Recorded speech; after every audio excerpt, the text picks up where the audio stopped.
Welcome back to the programme. Let me introduce you to the guests who are joining us now. Rory O'Neill, aka Panty Bliss, is an activist and drag performer in Dublin. We will see a video of him speaking in a couple of moments. Brandon Ambrosino is a writer in Baltimore, and we're also joined by Caroline Farrow, who is a member of Catholic Voices from our Brighton studio. But first of all, we're going to play you part of a video put up online speaking as Panty Bliss. Rory put that video up about homophobia in Ireland. It's had more than 500,000 views on YouTube and it started a debate. Let's have a listen. And for the last 3 weeks, I have been lectured to by heterosexual people about what homophobia is and about who is allowed to identify it. Straight people have lined up, ministers, senators, barristers, journalists have lined up to tell me what homophobia is and to tell me what I am allowed to feel oppressed by. People who have never experienced homophobia in their lives, people who have never checked themselves at a pedestrian crossing, have told me that unless I am being thrown into prison or herded onto a cattle truck, then it is not homophobia, and that feels oppressive. And so now, Irish gay people, we find ourselves in this ludicrous situation where we are not only not allowed to say publicly what we feel oppressed by, we're not even allowed to think it, because the very definition, our definition, has been disallowed by our betters. And for the last 3 weeks, I've been denounced from the floor of the Oireachtas to newspaper columns to the seething morass of internet commentary, denounced for using hate speech because I dare to use the word homophobia. And a jumped up queer like me should know that the word homophobia is no longer available to gay people, which is a spectacular and neat Orwellian trick, because now it turns out that gay people are not the victims of homophobia, homophobes are the victims of homophobia. And that was Panty Bliss. As I say, that video going up online, over 500,000 views on that. Rory, I'll bring you in. It was interesting watching Brandon's face during that. He was smiling during some of it. But Rory, I've watched that whole 10-minute video, which is up on YouTube, and you did sound quite emotional at times. Your voice was shaking. Did you find it a difficult thing to talk about on that stage in front of all of those people? Well, I think it's always difficult to try and express your personal emotions in a public context. But I think as a gay person living an everyday life here in Ireland, and I think it's in common with gay people around the world, we constantly have to deal with these small psychic cuts, this sort of low level of homophobia. And we're somehow expected to just accept that, this low level of homophobia, and people sort of point at us and say, well, what are you complaining about? You know, you're not living in Russia, as if that makes it okay. And I just don't think it's okay. Let's bring in Brandon, who's a writer in Baltimore, and you've written a piece for The Atlantic that's saying that being against gay marriage is not homophobic. For people who haven't seen that article, just outline your thoughts, if you would. Sure. I think right now the word homophobia is being used, and quite rightly it is used of some people, but it's being used too broadly, I think, and it demonizes or it vilifies everybody who has any sort of reservation about gay marriage. And I would just like to open up the conversation. I think when we throw out a label like homophobia, we sort of stop the discussion before we can even have it. And I would want to open up the discussion. Well, let me introduce you to Caroline Farrow, who's also with us. And Caroline, after you've answered this, I'm keen for the three of you to have a conversation, and I'll very much sit back. But Caroline, what are your thoughts on this? The idea that if you are against gay marriage, you are in fact homophobic? I would agree with what Brendan, I think, was just saying, that no, if you're against gay marriage, it's because you, the way you view marriage, you view marriage as very much a child-centric organisation. And having a view on what marriage is and what consists of marriage does not in any way encompass any hatred or dislike or extreme aversion to gay people, far from it. And I think to try and reframe it as being an unkind or spiteful motivation is really unhelpful. It seeks to shut down the debate. Well, I would agree with Caroline there if being against gay marriage were somehow of no consequence to gay people. But, you know, campaigning against gay marriage and not allowing gay people to get married does have real consequences in the real world. It stops gay people, you know, having full access to the legal protections of their families. It affects the children being raised by gay couples, and gay couples, of course, are raising children whether or not people like Caroline want them to. That is a fact of life. And being against gay marriage is actually affecting those children every day in a real and, you know, actual way. But I think the point that we're trying to make here, Rory, is, and I would agree with you, and actually, believe it or not, the Catholic Church would agree with you here, nobody should suffer unjust discrimination or any unjust discrimination on account of their sexuality. You know, the Vatican and the Catechism, the Catholic teaching is really, really clear on that. And so where, obviously the situation in the UK has been a little bit different, where you are not receiving equal rights, whether that be inheritance rights, employment rights, whatever those rights may be, of course you should have them and of course you are entitled to them. But this is about marriage being a child-centric institution, and therefore where I think you would be better placed, instead of saying, well, you know, we want marriage, just what are the rights you want and why, and if marriage is just about love, if marriage is purely about feeling for each other and adults, then why do you need the state to mandate your relationship? You know, romantic relationships should be nobody's business. Well, I think of the day when most people get married, they don't sort of say, I do, and only think about having children. Marriage is a much broader institution than that, that takes into account the feelings of people on a much deeper level than simply a desire to have children. But even if you want to reduce marriage to simply being about children, and I certainly would not do that, but even if I were to do that just for the sake of argument, you are still, by not allowing gay couples to get married, you are hurting actual children now. How would you say that children are being hurt? Because surely what is best for children is that they have, where is at all possible, that they have a loving mother and a loving father. You know, where there is a child, there is a mother and a father somewhere. Nobody is saying that gay people are incapable of being good parents, and anyone that does should actually be shut down or rebuked for that. No one's saying that gay people, sexuality makes you a bad parent, but what we are saying is that where possible, children should be raised by their biological parents, by their mother and their father, and therefore when you start saying marriage is just about two people in love, and therefore you know, so long as children have anybody that, you know, two people who love them, that actually deprives children of a fundamental right, and that's to their biological mother and their biological father. Well, So first of all, I would say that is yes, Brandon, sorry. Yeah, I think that one of the things that we're seeing to get it back on track is, you know, if we were to say, well, Caroline is homophobic, we would shut down the conversation. But now by actually having a conversation with her, we're hearing her concerns and we're able to actually engage in a meaningful way. So I can take on the claim about, you know, marriage being a child-centric institution. And then we've gone from this very base discussion of my feelings are hurt to getting to the real heart of the issue, which is, what is the purpose of marriage? Is there a purpose to marriage? Then we're into philosophy and we're talking about the word nature. Then we're talking about utility and design. So as we're seeing just in these brief moments, I mean, this is so much bigger than the word homophobia. And I would love if our conversations went the way that they're going right now, rather than you're homophobia, you're homophobic, you're wrong, stop talking. This is a great discussion.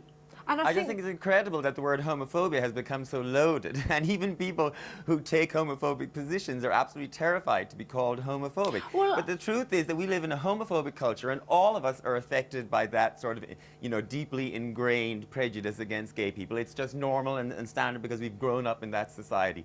And I think it's wonderful that people take offense to be called homophobic, because they should. But I would hope that instead of, you know, freaking out about it, that they would just examine their own internal dialogue and ask themselves, why are they taking this position against gay equality? I would suggest that really what it boils down to is a homophobia within you. I mean, I think that's honestly the way it is. And I think it's a perfectly fair word. The very man who invented the word was a heterosexual man, and he to this day is vociferously arguing for it to be, you know, kept in use and to allow gay people to call homophobia when they see it. The word was was designed and coined to allow gay people to say, the problem isn't with us, the problem is with you. But Right. I'm the not thing saying is, that we should throw out the word. I'm not saying let's throw out the word altogether, but I'm saying, do we have to be so quick to use it? I think that there certainly are people. I mean, in my country, we have the Westboro Baptist Church. Those people are hateful and bigoted and discriminatory. And if we want to use the word anti-gay or homophobic, we can apply it there. And I wouldn't have a problem with applying it there. But to use the same word of the Westboro Baptist Church and to apply that to Caroline, or to apply that to my parents, or to apply that to Pope Francis himself, seems a little bit absurd to me. Well, Brandon, the for thing a is, writer, you seem to have a very reductive idea of what words are. Words have degrees to them. And, you know, is somebody who lynches a black person racist? Yes. But is somebody who also chooses to serve a white woman at the counter of their deli before a black woman racist? Yes, that is also a racist person. Obviously, it's a different degree of racism, and I would say that the same applies to homophobia. You can be extremely homophobic and violently homophobic, or you can be casually homophobic. And I think people who are against gay marriage simply because of the sexuality of the people involved are homophobic. No, it doesn't mean you're the worst person in the world. No, I It don't doesn't think mean you're a that's true, terrible Rory. person. You could be a beautiful person in many other ways, but you do have a discomfort with gay people. But Rory, can you listen for a moment? Basically, in the UK last year, we had a survey, as I'm sure you know, of gay people who were in favour or who were against gay marriage. Now, interestingly enough, only 50% of the LGBT community who were surveyed were in favour, 25% were against, and the other 25% weren't really sure. So there was not a strong consensus, and I don't think it's fair to accuse either the gay people who were against gay marriage, because they said, well, why should we conform to heterosexual norms, of being in some way hating themselves, and also, you know, from my perspective, that's absolutely fine. I'm not. You know, I don't believe that anybody needs to get gay married, and there are plenty of gay people who don't agree with marriage as an institution. but they in are itself, not. and they're not perfectly, homophobic. That's perfectly valid. But they're not no, they're homophobic not. for But their doing argument so. isn't against gay marriage. Their argument is against marriage, and there are straight people who will make that same marriage argument as well. You can be against marriage and not be homophobic. That's fine. Go for it. But I'm just saying that there are plenty of gay people who do want to get married, and they should be allowed because they are equal citizens. You know, a gay British citizen or American citizen or Irish citizen is equal in every way by virtue of citizenship as a heterosexual one, and should be treated exactly the same. They pay the same taxes, they buy yogurt in the same shops, they take the same tube trains. They are citizens and should be treated the same. No, and of course that's right. But the thing is, with marriage, anyway. Well, I mean, to come back to your original point, if we go back to what sparked this whole row off, for example, you know, I know Breda and I know Dave, and I know that they are the most loving and generous and kind people. And when you say there are also some terrible ones. Don't worry. But when you say to somebody you are homophobic, actually what you're saying is your motivation. Caroline, I'm just going to jump in here because for people watching all around the world, they're not going to be clear on this. What originally started this was a conversation on RTE television between Rory and some other commentators, and various accusations were made to one another. And in the end, it turned out that RTE made a payout. So we're going to steer well clear of that because we don't want to get involved in any legal problems. So but just as a bit of context, I wanted people around the world to be aware of that. What I wanted to say was that in common with those people, you know, I'm opposed to gay marriage, but I hate to use the old canard, I have gay friends, but genuinely we do. We have gay friends and we have gay couples as friends. You know, we invited and we're really delighted to welcome gay couples to our wedding. Now, that is not the action of somebody who hates gay people or who wishes to exclude them their rights. What we're saying is that marriage always has conditions attached to it. You know, you have age conditions. You can't marry close blood relatives. You must be of sound mind. And the other condition is you must be a male and female. So marriage always has a set of conditions attached to it, and what we're not saying you should be denied your legal rights, your basic legal rights, because of your sexuality. Of course not. But what we are saying is that marriage is a child-centric institution, and that is the reason why a man and a woman should always enter it. It's nothing to do with hatred or dislike or contempt. Far from it. And it's so hurtful. I know you might say, well, get over it, but it's so hurtful because you're saying to us, in effect, you're a hypocrite because you hate us and you dislike us and you want to do us harm. And I'm actually not saying you hate me. I'm saying you're uncomfortable about what you think I do. What this is really about is the reduction of gay people from being people who are to being people who do. You see gay people as people who do gayness rather than people who happen to be and are gay. And because if you accept that people just are gay, that is it's part of who we are, then you should have no objection to us being who we are and expressing that through marriage like everybody else. But then again, it's to do with identity, isn't it? You know, Yes. we say that, certainly from a Christian perspective, we say that there is so much more to our identity than our sexual preferences. You know, there's so much more to me, I would hope, than somebody Caroline, who chooses... you're totally welcome to that view as a Christian. I'm not asking you to get Christian married. You know, I think you're perfectly entitled to that view.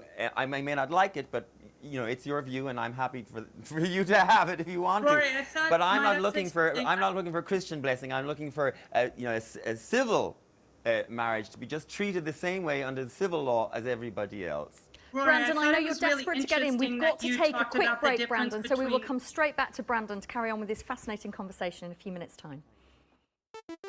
No, I talking about it. Let me say something. Welcome back to World Have Your Say. We're discussing whether it's homophobic to be against gay marriage. Lots of you getting in touch with us from around the world. So Tetsi in South Africa via WhatsApp says gay rights are human rights. Religious people must stop paraphrasing the world's oldest book because their interpretation is the root of negative stereotypes. Meanwhile, Mohammed in Frankfurt on Facebook says this is not about human rights. This is about keeping things in order. Tolerating such acts will eventually deteriorate any nation. We're still joined by Rory O'Neill, Brandon Ambrosini and Caroline Farrow. And Brandon, you were trying to get involved before we went to the break, so by all means make your point. Yeah, so Rory sees a difference between what people do and what people are, or he alluded to that. I think that's really important. One of my models for life and in writing is Martin Luther King, and one of his principles of nonviolent resistance is we need to differentiate between evil and the evildoer. So we have to find a way to condemn evil without condemning the evildoer. And when we use the word homophobia, what we're doing is we're condemning both. We're going, not only is it wrong logically to argue against gay marriage, but it's also a moral flaw. And I think that we have to be able to separate the two. Somebody can be intellectually wrong and still have good intentions about that. I don't disagree with that at all.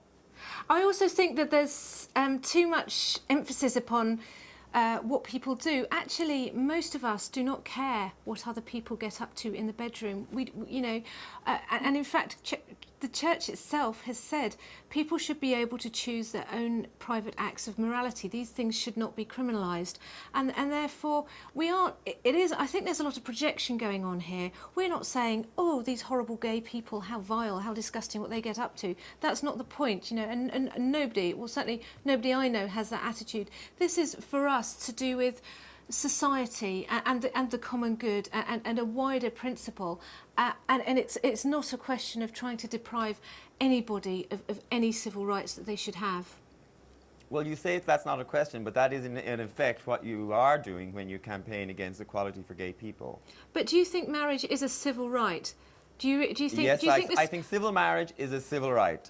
But why do you want the state to recognise your private romantic relationship? The same reason that everybody else does. There are obviously practical implications to do with, you know, succession and property rights, hospital visiting rights, all of those things. But language is also important, as we know from this discussion over the word homophobia. And I believe that the Rory, state should I've got to recognise jump my in. relation the same as everybody Hugely else's. frustrating, but Rory, Caroline and Brandon, thank you so much for joining us on World Have Your Say. We'll carry on talking about this on the BBC World Service in a couple of hours' time.